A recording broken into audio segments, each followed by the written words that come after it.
garage, guys. Today we're going to be finishing up the XL table, getting it to the first stage of completion. So with today's video, what we're going to be working on is we're going to be working on getting the limit switches added. We're going to work on homing. We're going to show you the auto square feature of the machine.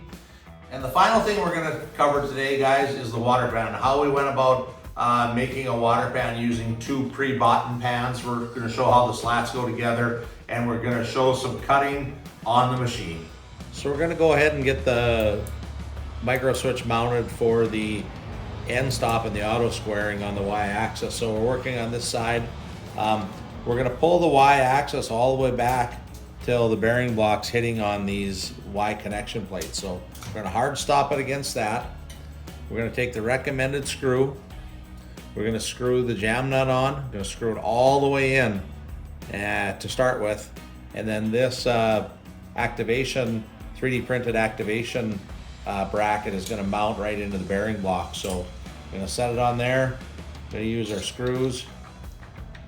It's going to screw right into our holes on our bearing block. And these don't have to be very tight, just got to get snug, because all they're going to do is hold that bracket on. So now we're going to take our switch and we're going to try and hit this part of the screw right on the black switch. So I'm just going to take a cutter and I'm going to cut part of our wing off. So we're going to set that on this switch in this location. I'm going to move it forward to activate the switch, and then I'm going to try and center punch this all at the same time. Get both holes. Looks like I got them pretty good. We're going to go ahead and push this out of the way a little bit, get these drilled. So we're going to go ahead and get these tapped.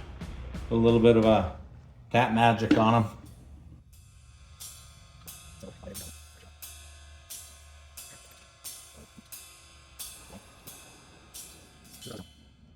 It's barely going to activate as it's hitting that, which is what we want, because this is ultimately going to get screwed out a ways.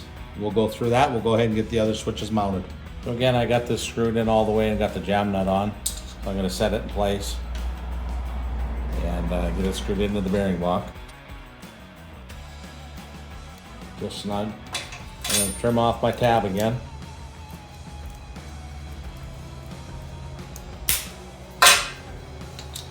In this case, I've got to have the screw upside down a little bit,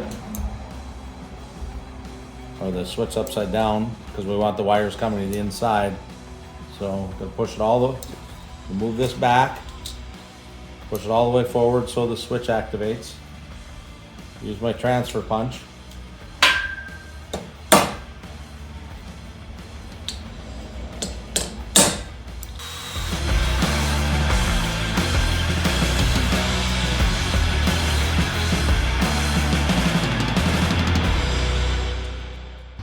There we go.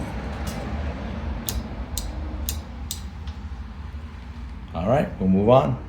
So the end stop, or the limit switch for the X-axis, does not need to be adjustable, because it'll always be based off of this point. So it doesn't have the auto squaring. So we're going to bring this over, going to bottom it out. In this case, it hits up here. You may hit in here, but we're going to push this back a little bit so we have just a little bit of clearance right down there. And then we're going to move our switch. We're going to take and, just so nothing gets cut on it or caught on it, we're going to pop off that a little bit, and then we're going to bring it in right here and mount it there. So it's kind of a little tight area to get done. We're going to move this out of the way, hold the switch, and then go ahead and center punch that. So probably going to take a two-person deal here, but Jackson, maybe you can hit it here.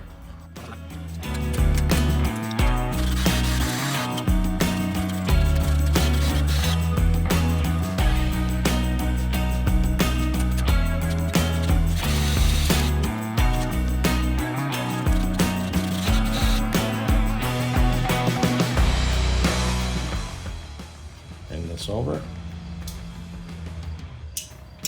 got a nice click.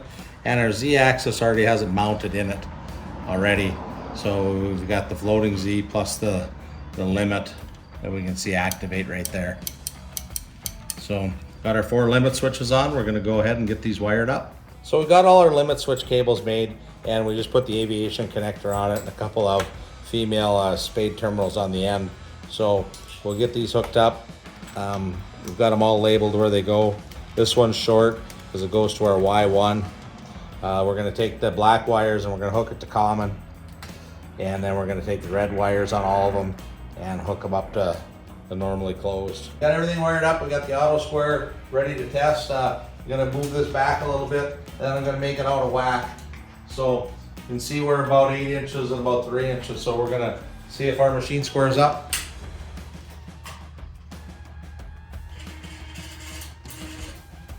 Got the homing on the Z. It's gonna do a hard stop, come back, hard stop over here, and then it'll do a light stop and re-square. And now it's all squared up. So if we come back and do that home again, Jackson, you'll see how everything comes back together at the same time.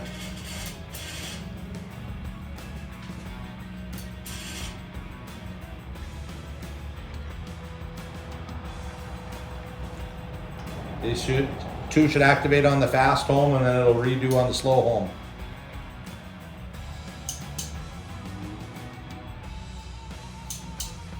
Perfect, just like that, auto square. So we took a few minutes and did a first iteration of cable management off camera. So we bent up this arm here like we did the last time just to hang the cable from, and we've got everything cable tied together into 2 main cables. So the next thing we're gonna move on to is the water pan, and not everyone might have access to be able to build custom water pans. We decided we're gonna bolt a few purchased water pans together, but to be able to do that, we need to add this tube to the frame. So we're gonna go ahead and bolt that frame in. We also drilled this hole right down here for the extra bolt to hold this arm in.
So we just got done cutting the slats and the slat holders, and I have one here. So you saw me cut this line down all the way through here where the slats are gonna go, and then this bar right here is just to level everything out. So it doesn't really matter how deep I'm cutting these. And then we just welded some angle iron onto it. So now we're gonna get this dropped into the water pan.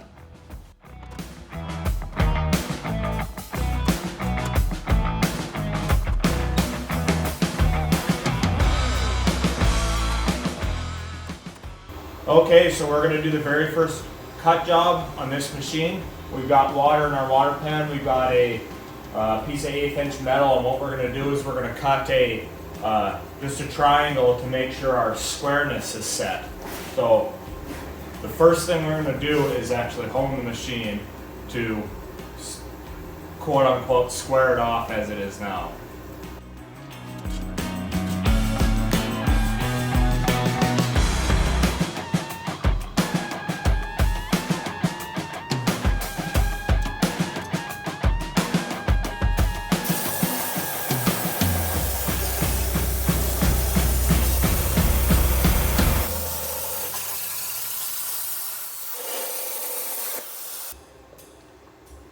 So not a bad cut actually a really good cut.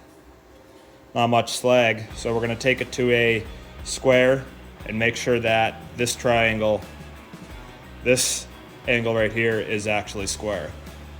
So I've got the triangle cleaned up and I'm gonna put it up to the square, and you can see that there is just a little bit of a gap there on the top. So I'm gonna have to adjust the squaring switches on the gantry, and we're gonna try that again. So I went ahead and moved this pin out here out because we were a little bit under square there. So that should bring us back into square. So what I'm gonna actually do now is that I've adjusted that, I'm gonna hone the machine again.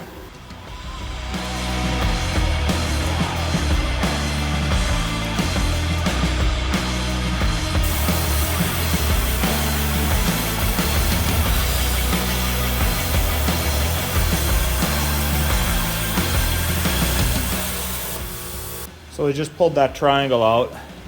Here we have it. It looks like a really nice piece.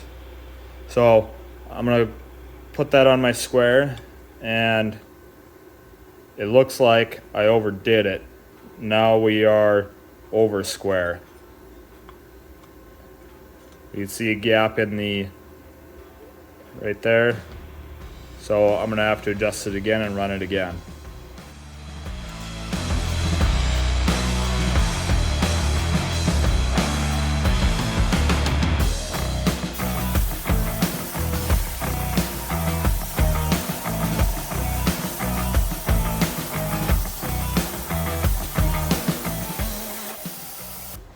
So I've got the triangle here. We could push it up to our square. Now we cut it, and it does not look like there's any gaps at all in that. Maybe just a little bit of gaps from the just the not perfectly smooth edge that the plasma cutter leaves, but when I push this up to the square, it looks pretty dead even. So we're gonna call that good. I'd like to thank everyone for sticking around to the end of the video. With this third video in this build series of the JD's Garage XL, this completes the build of the base model machine. So far, in future videos, we're going to be talking about different options you can add. One of them we're going to get on here very soon is this cable chain. So we're going to have cable chain on both axes to clean it up a little bit. We're also going to be working on the rotary axis coming out soon. So with that, guys, thanks a lot. Make sure to like and subscribe.